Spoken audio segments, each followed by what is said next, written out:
Hey guys, Michael J. Solar here, and welcome to an episode of Dog Talk. Joining me tonight is Nicole Wilson of Pet. Is it Your Pet Au Pair? Yes. Am I saying that right? Yes. Your Pet Au Pair. So I'm not really that great at talking, guys. So I brought her on tonight because as I said with Dog Talk, it's not just about teaching your dog certain things and getting used to certain behaviors, but it's more about teaching everybody that this is a giant community that's here to help everybody and get the information out there that affects us all, right? So the pet industry has many different avenues. We have nutritionists, we have pet food providers, we have dog sitters, dog walkers, dog trainers, dog kennels, doggy daycares, and much, much more in the industry. And as we progress on in every episode that we keep going on with all your support, we're going to continue to grow, bring on more and more guests to get more and more education out to everyone. So without any further ado, what I want to do is I'm going to let everybody know that if this is a live show, so if you guys have any questions for Nicole or anything, or even myself, please feel free to go ahead and put them in the comment section below. It doesn't matter what page you're watching on tonight, on Official MJ Solar, BLK9DOU, BLK9MD, BLK9 Raleigh, or any other page that we have live tonight. We will see all your feeds, any of your questions, concerns, or thoughts. So please, everybody, feel free to put a comment in there below, ask a question, and if you tune in late, instead of going back and trying to play catch up, just ask your question. We'll be happy to recap it for you and make sure things are going. So I'm just going to put that out there. Just ask below, okay, guys? And without any further ado, I would like to ask Nicole to go ahead and tell us a little bit about herself and her business. Okay. And I did it. You did it. I did it. Your Pet Au Pair is a dog walking and pet sitting company, and we service all of Bel Air and Abingdon and most of Forest Hill and parts of Boston. And we're a team of walkers that we're all bonded and insured, background checked, and certified in pet first aid and CPR. And 3 of us got certified in the Fear-Free course, which helps you to recognize and alleviate fear, anxiety, and stress in pets. So that's kind of the gist of it. But we do the daily dog walking for regular schedules for people that need a walk Monday through Friday or every Tuesday and Thursday. But we do the as needed walks for people who don't have quite that set schedule as well. And then we do the vacation pet sitting for people where we go in 3, sometimes 4 times a day, and we feed their dogs or cats, and we take them for walks or let them out in the backyard. We play with them. We do things to make sure their house looks lived in and not empty so the bad people come and rob it. That's awesome. So real quick question is, so you had mentioned that you are certified in pet CPR. You were also certified in, what was the other one? Pet CPR and Fear-Free. Was there one more that I'm missing? First aid. You have the general first aid. That's right. General first aid CPR certification. Now, if I guess my curiosity would be is to anybody out there that maybe not be able to work with your company either because they're outside of your area, or maybe when they need you, you're just unavailable or something like that.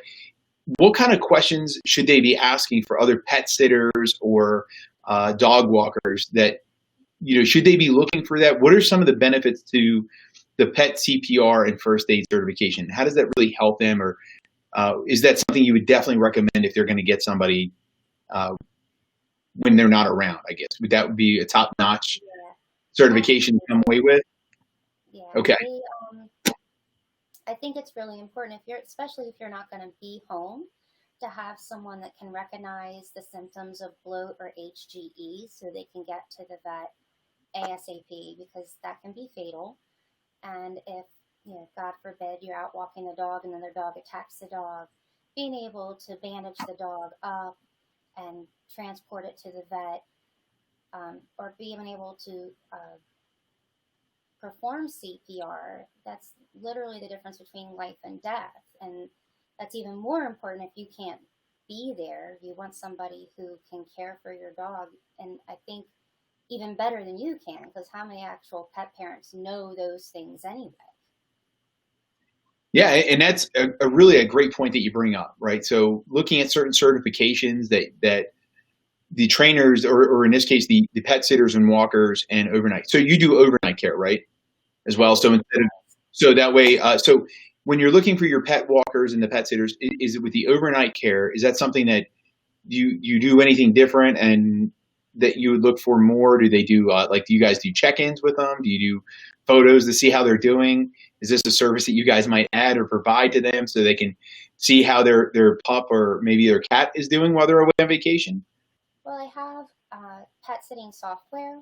So the clients register for this software and it kind of makes everything really streamlined. But at the end of the visit, they get a journal that shows what the pets have done, along with pictures, and it's very customizable. So you can add all kinds of information to it. So they get like a little report card.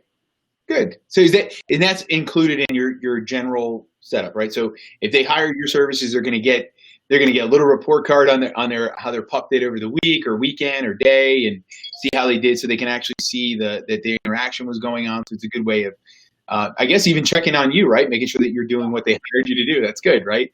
So Yeah, checks and balances are there, right? it's So, GPS tracked, so you actually know that they're there. oh, cool. So now, is this service something that's expected, let's say, in your industry? So like if it's a pet sitter, North Carolina to New Jersey or Florida, is this the service that you're offering? Like, is that a standard? Is that something more on a higher end? Uh, I would say most professional pet sitters have some type of software. There are 5 or 6 of them out there these days, and especially for not as much for people who don't have staff, but some do. The solo people do, but mostly people that have staff. That's the only way to keep yourself organized, because you send invoices through there, clients schedule through there, they pay through it. So it's like an all in one shop type thing, and it helps everything. But it's all over. They have them in different countries too. now, does this service also include? So we have a couple of questions here, and we just want to verify the service that you're providing. Does it also provide for cats as well? You All do kinds cat of care? animals. So you can do cats as well. Great. Mhm. So that should answer your question there, Robin. That, yeah, they do come over and work with cats as well. So it's not just, so ladies and gentlemen, it's not just a dog thing. So don't let the name of the show fool you just because we call it Dog Talk. It is also cat related. So she does do sitting for cats. How about birds? Do you take care of? Is there any animal you don't work with? So if we had an iguana, what animals would you not take care of? That would probably be the better question. So far, it's been mostly dogs and cats. I've had a couple bearded dragons. There have been a couple birds, some fish. There was a snake. Okay, That so was I fun. wouldn't. I personally would not do the snake. All right, I would not. That's not me. I I'm didn't really saying, have to do anything for it, so that was good. I just made sure it was alive. And I just had a client that over the weekend that had a pig and 2 goats, so that was fun. all right. So you guys can see. So there's no limit. If it's an animal, it's your pet, and you need it taken care of. She's got your back. So I guess the next big question I'm going to have to ask you is. So previously, we were just talking before we went live, guys. So you've been in the business now for over a year now, correct? Yes. Okay. So what motivated you to get into the industry? So now it's 2 years ago. So what were you thinking? What was motivating Nicole to take the step and open up the pet? I'm going to try to say this right. Pet au pair, right? Am I saying it right? Your No, pet. but you're legal. I'm not saying it right. So Good. it's all right. So what got you started? What motivated you to open up that business and take that step? Well, I kind of hit this crossroads in my life where I realized that I've been working really hard and I never felt fulfilled by my job. I never felt any joy by it. So I wanted to try being my own boss. And I started a business as a personal assistant, and it didn't really take off in the direction I really wanted it to. And so I joined the gig economy where I was shopping for Shipped and Instacart, and I was doing Rover and Wag with the animals, and it really it spoke to me, and it wasn't that long into it that I kind of realized that that's what I was passionate about. And around the same time, my daughter had adopted a puppy, and I fell in love with her. She was absolutely crazy, but I fell in love with her, and the whole process, it just made me realize how much I really loved dogs too, where I'd always considered myself more of a cat person. And Don't worry. about it. I know, right? But yeah, so it's something that when I realized it, I said this is it. This is what I want to be when I grow up. So I just kind of started doing the research to figure out what I needed to do to make myself, legit and not just some hobby sitter. So that's actually a weird, odd statement. And that last thing you said a hobby sitter. So this is man, I think this is a Pandora's box. So as you guys know, with Blue Line Canine, Dog Owner University, business, everything we're doing, we come across so many different things. One of which are what we like to call a hobbyist, and then you have your career people. So, understanding where that plays, right? So in your opinion, you said a hobby sitter versus what you do. What do you feel is the main difference between you two? Well, a lot of it is the education and the certifications, and I'm held to a different standard than the college kid down the street or your retired neighbor, because I have a business that I have to nurture. So I have reviews, and if I do something wrong, people come along and they can ding me, and it could really hurt my business. Whereas the hobby sitter doesn't have all that, so they can abuse your dog and treat them like dirt, and there's no recourse, and you don't know what you're getting. So to me, that's the biggest thing. And they don't have insurance, and insurance is huge. Yeah, because as you mentioned earlier about the pet CPR, the first aid, I mean, a million things can go wrong, right? You're not walking a piece of property. You're walking a loved one. You're walking a family member. You're taking care of a family member. So, the big difference is that you're saying, at least what I'm hearing, it's not so much of the insurances and the things. It's about the education. It's about the level of consistency you're going to provide to create the habits to keep the dogs happy, to keep the cats happy, keep the snakes fed, right, and alive. Hey, listen, I'm not going into a house with a snake. Me personally, I believe there was a baby snake in my shed. I was considering getting it moving. So I don't do snakes at all. They just, there's just something about them for me. I don't do. I stay away from them. So I'm not a fan either. Yeah, but you know what? You took care of it, and that's something that speaks volumes, because once again, it really does set you aside. And so I guess a good question that I'm going to have to ask you that we didn't prepare for, because you brought up hobby sitters, is if I'm calling up and I'm looking for somebody to watch my pet over the week or the weekend while I'm traveling, what are some of the things that I can ask to really find out if this person is truly dedicated and is really going to give me the care and consistency that companies provide? Well, I think one of the biggest things is to ask if they're insured. And not that things don't happen to professionals, but again, there's the education and the training, and you have to be accountable. So we're just held to a higher standard. So things don't happen as much to professionals, but the insurance is a big deal. And you probably remember last year where this woman had a pet sitter, and I don't know the situation. I just know it wasn't a professional pet sitter. And the dog got out, got hit by a car, and it was thousands upon thousands of dollars in vet bills. And she had to start a GoFundMe so that she could pay for this dog to have use of its legs. And my insurance would cover that. If, God forbid, I was walking a dog and it ran and got hit by a car, my insurance would cover it.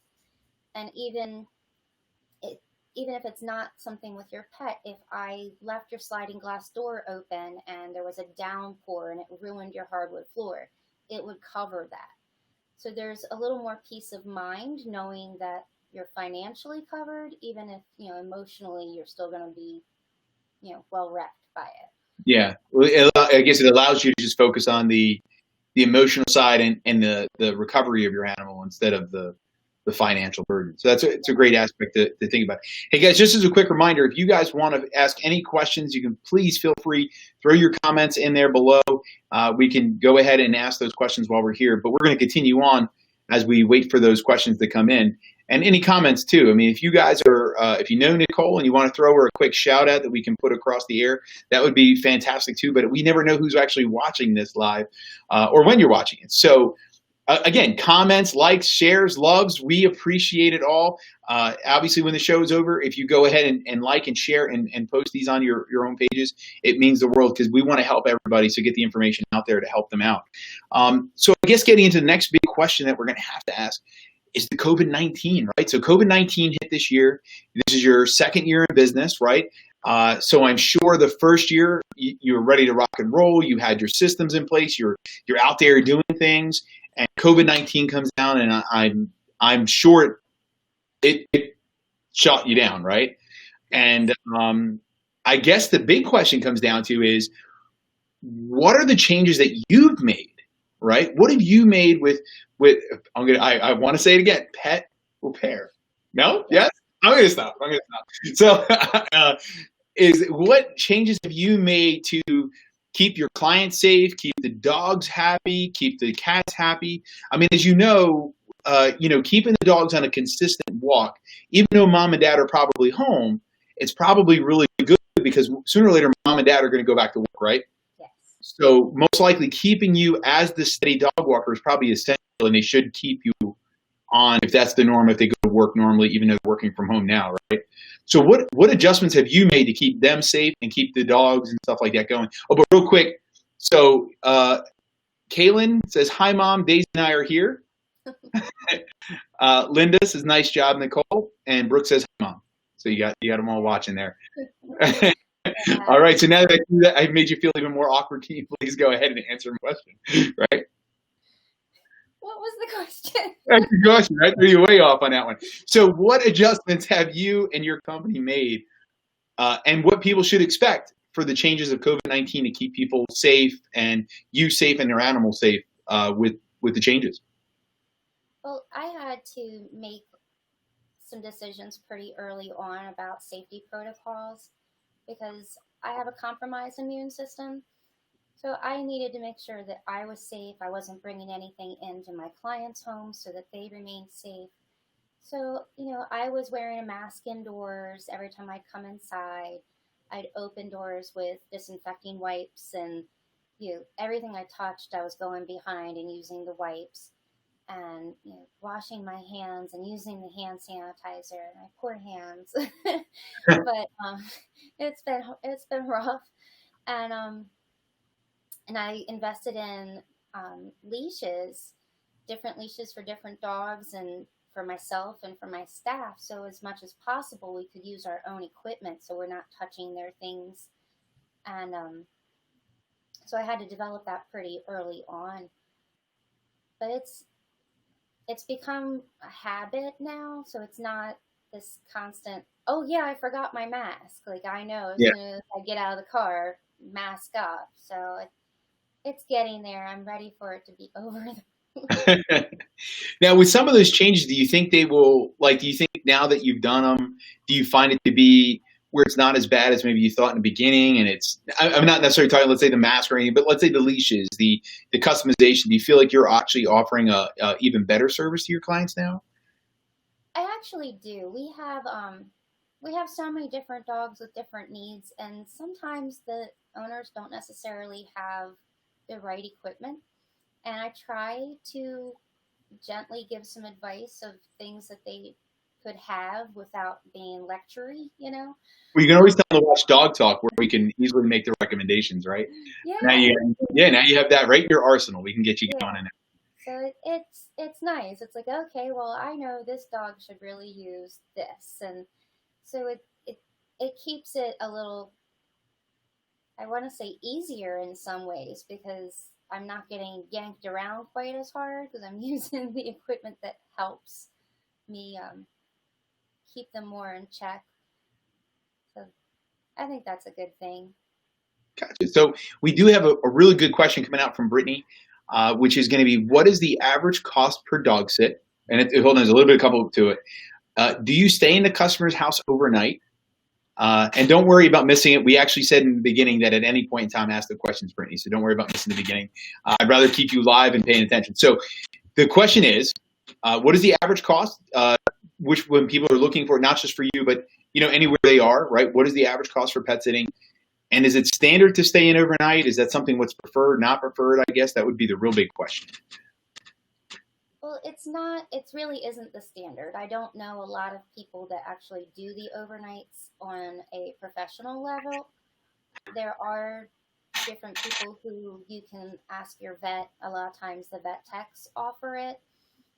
But for like a registered business with their own insurance and things like that, I don't know many people who offer it. And just like anything, the rates are going to be all over the place. And it just depends on what you think is worth your time to spend the night in someone else's home.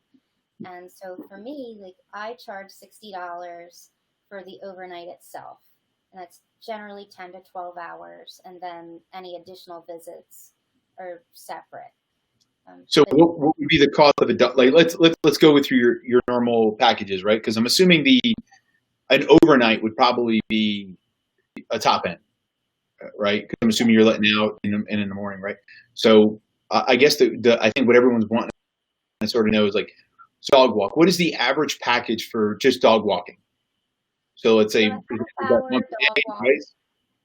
half-hour dog walk for one dog with my company is $20.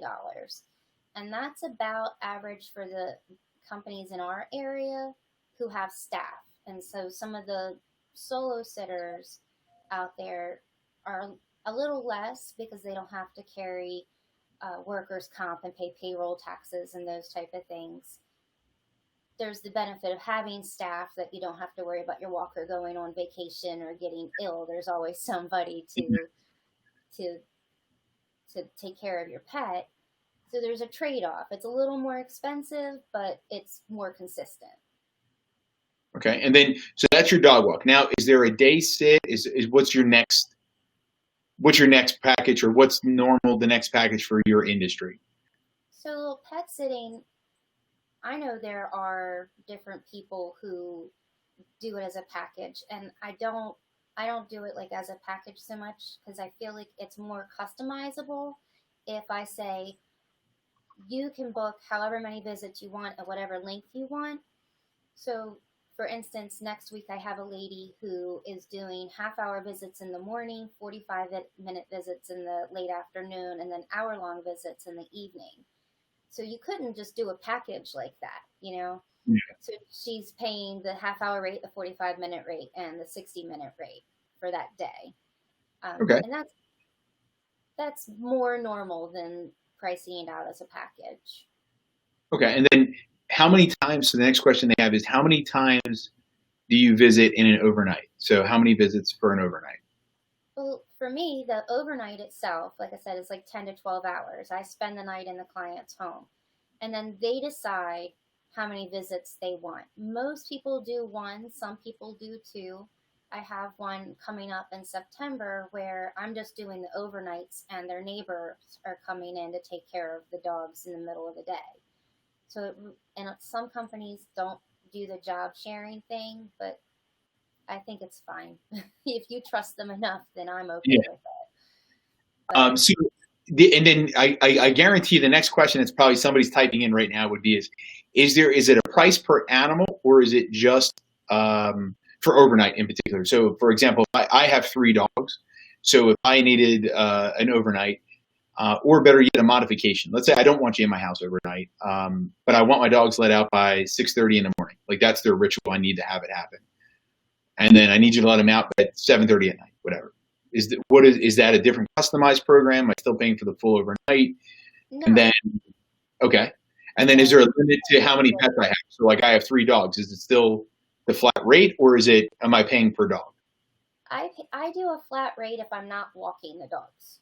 Okay, So if it's just a drop in, I'm letting the dogs out, I'm feeding them, whatever, that's a flat rate. I charge a little more, not like double. It depends on how hard the dogs are. So it kind of like slides a bit from like okay, $2 to $4 extra, just because it's harder. It's more difficult to walk 2 dogs or 3 dogs at one time. But but it's not a dramatic. no, no, it's not that much harder. So, but Okay, that's a quick drop. It's I not that don't much. know what to say.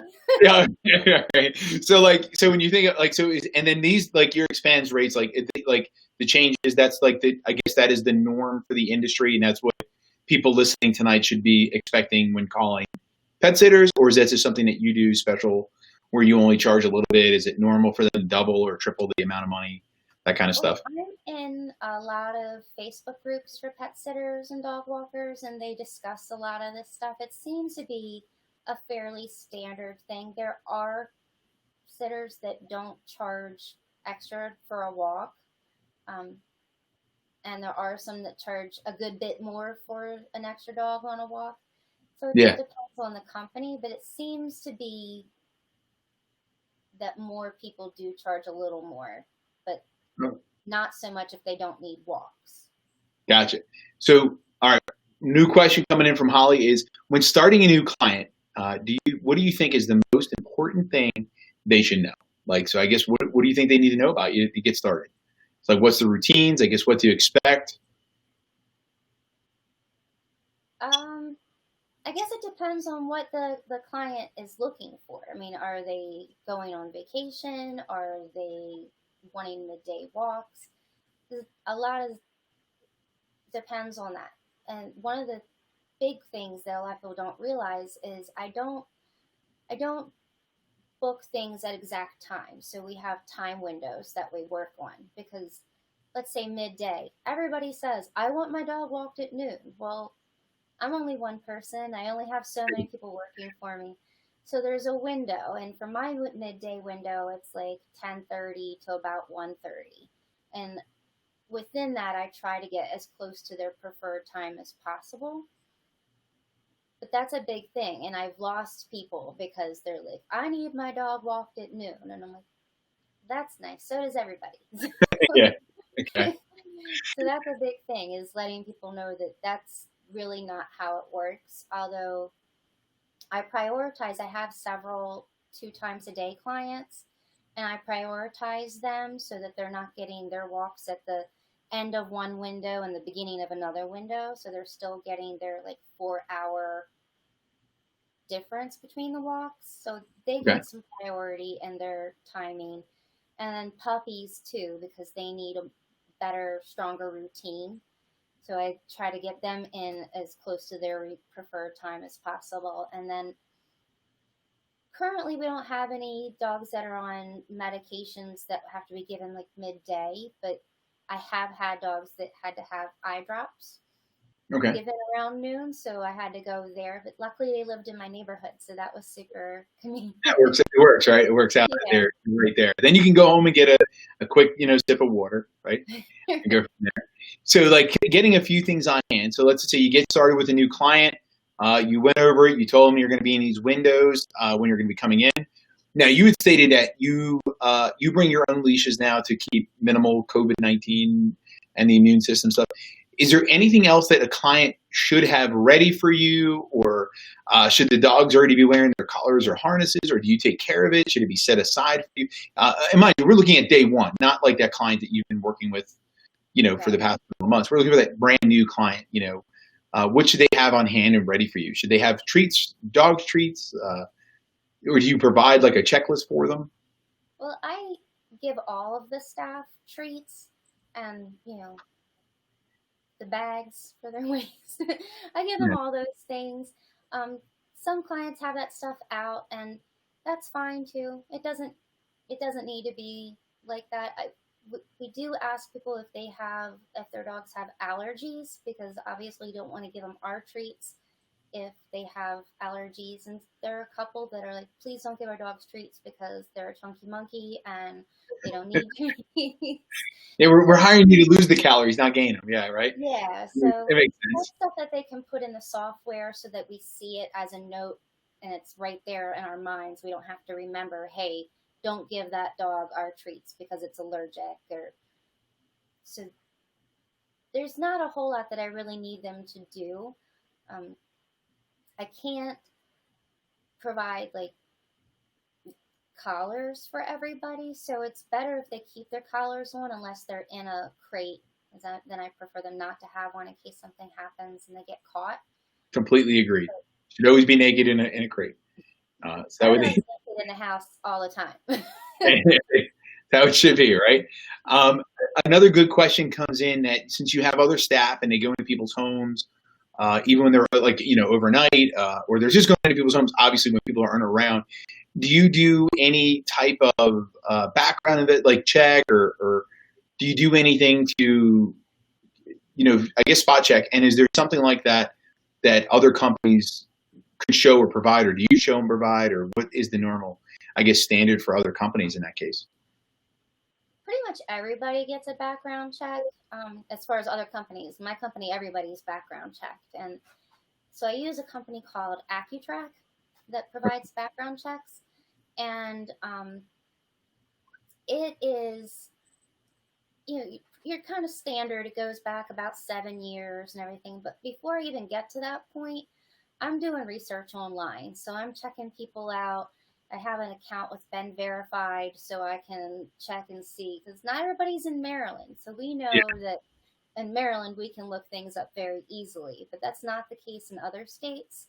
So with Ben Verified, I can look it up and see if everybody's cool and kosher, but then to get the background check just as another precaution. Now, do you keep a certain standard on employment? Is there any way for, like, let's say me as a consumer, right? I'm a retired police officer. I want to hire your company. You told me you did a background check. Is there any way that I know, or do I have to take your word for it? Is there something that says that you're doing this kind of stuff to let me know I have that? Like, do you give me if something goes wrong, right? I don't know. Let's say they take my crappy TV.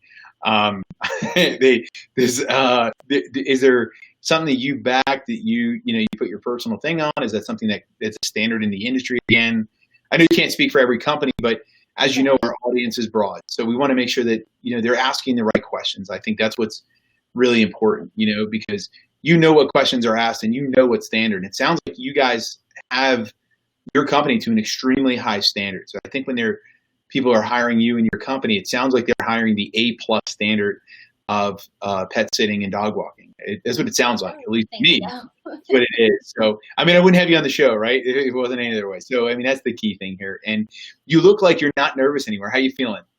I'm still nervous. Still nervous.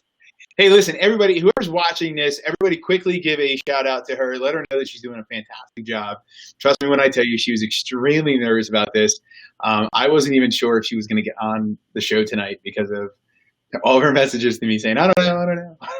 So I was nervous that she wasn't going to join us tonight to answer some of these questions that we had out there. But so as a quick recap, what are some good questions people can ask to see if they're hiring the A+ standard in where their locations are if they can't get a hold of you?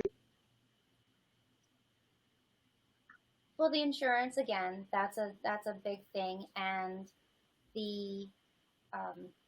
if you have staff, having your employees bonded, and it's also known as the employee dishonesty bond, right? So a lot of people don't understand or realize that it really only works for people who have staff, even before I had people working with me, I was bonded because people asked, and I was like, oh, it was only $99, so let me just go ahead and do that. So to have your staff bonded is big, and doing the background checks, I have only ever had one person ask me for a copy of my background check, and I handed it to her. Really? I gave it to her through email, but okay, you didn't throw it out. Yeah, you didn't. Yeah. You know, Yeah. I'm Not like, a criminal. Take I it. don't Just have anything to hide here. Here you go. I was background checked. If somebody wanted something from my employees, I would block out their social security number and their address. There's not a reason for anybody to know that. It also has their driver's license number on there. Nobody needs to know yeah, that. nobody needs that. No, So, I think people are probably looking for more of the fact that you have it, right? So I think if yes. I know for me, it would give me a peace of mind knowing that you can say yes, we have it and it's verified. We've done our best. That would probably make me feel really good and secure with that. So just to let you know, since we did this, Holly says, Nicole, you're doing great. Thank you for taking the time. Terry says, great job. Brittany says, thank you for all the information. Good job. Kaylin is, you're doing great. You have a great staff. So, It works for me too. oh man. Oh, look at that. No wonder why she gave herself a shout. No, I'm kidding. So is she doing, if Kaylin, she's doing such a great job, why don't you tell us what she's missing? So throw in there and tell us what she's forgetting to mention, so we can get her to talk about it. All right. Really, when we think about a few things, we were discussing a few things like now that the school year is coming back, right? People are starting to return to work. Most people have returned to their normal works. Maybe some jobs are now just staying home. The schools might not completely open up. What do you think is a good idea in that? Is it? I know as a dog trainer, dogs are huge creatures of habit, right? So they need to stay consistent. You're going to create levels of separation anxiety. You're going to cause destructive behaviors. You can cause huge changes in a dog's behavior, right? So with yourself, do you believe that then even though the dog owners are home and they're able to do these things, I know in my opinion, they should be still doing their walks with you to keep the relationship with you going and keep the consistency. Would you agree with that kind of thought process? And you found that in your experience that the people that have kept you consistent across the board, or if they are planning on going back to work soon, they should start building you up now with the dog slowly but surely? Where do you sit in that? Well, I think that that's what they should be doing. They're not so much. My hope is if they haven't thought about bringing me back, that they are getting there as they think they're going to go back to the office. I think some people have a general idea of when they might return to their office, and others are kind of open ended. But I think that one of the things that they really need to consider is creating some space with their dogs, because we're seeing a lot of these Velcro dogs who have become extra needy and don't want to leave your side.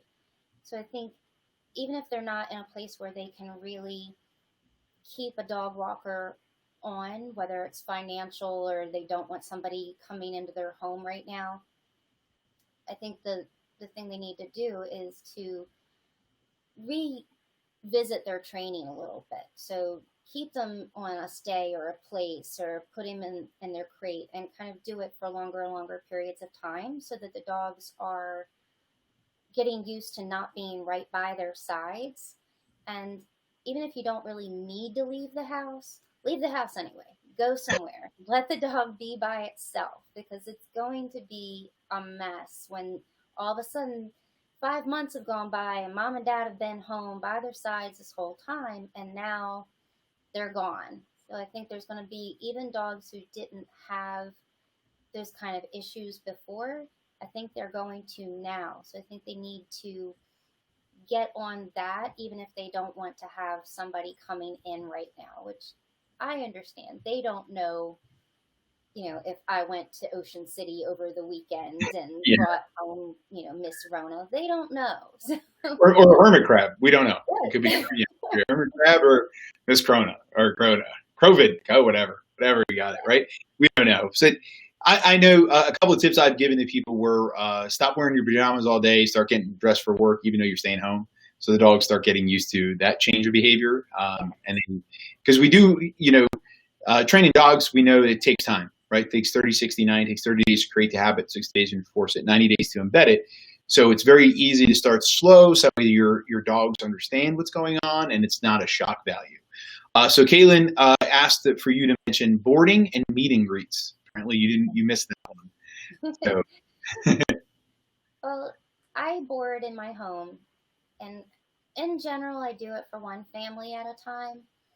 Every now and again, I know that I have a dog that's super easygoing and it could handle a second dog, but mostly it's just one at a time.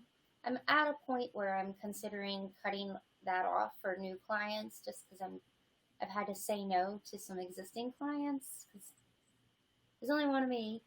And Kim, one of my employees, she also boards, but she has two dogs and a couple of cats and a younger child. So sometimes that's not always the greatest fit with some of the dogs. So it's a nice thing for the dogs that don't do well at kennels. It's nice to have them in a home environment where they're getting that love and attention. And for me, when I do it, I stay downstairs with them. So okay. they don't have to be in a crate. It's fine, but I'm there. So it So it's doesn't matter. moving. I had clients the other week who were like, go upstairs, go sleep in your bed. It's fine. They're used to being, and I'm like, no, not doing it. No, it's Just movie night, bonbons, and some right. You eat some ice cream, little hot cocoa. You and Adobe enjoy it. Have a good night. Catch up on some Netflix, right? So it's the best part, right? So it makes the career a fantastic move. So I got to say, Nicole, it has been fantastic having you on. I really appreciate you coming on. If you give me 1 second, I'm going to throw, and I'm going to put this on the screen down here. So anybody that wants to follow you on Facebook, they can see Nicole Wilson at facebook.com/Bel Air Aupair, AUPAIR. I hope I said it right. I am sorry if I didn't. I am horrible at speaking, unless it's fast, so that way you can't understand half the words I say. But listen, it has been fantastic having you on tonight. It has been a true honor for me. I hope to have you back. I hope everybody that watched tonight learned something. I hope this helps them throughout things. And again, if anybody out there knows anybody that would love to be a guest on the show and talk about their business, talk about how they can help or what their business does to help other people, please send them our way. Send them to me, mstoller@bluelinek-9.com or michaeljstoller@gmail.com. Send them over. I would love to have them on the show. So please feel free to get out there, reach out to me, and get you on the show. And that way we can keep helping people and their pets. And Nicole, thank you once again. Everybody, you have a great night, and I'll talk to you all soon.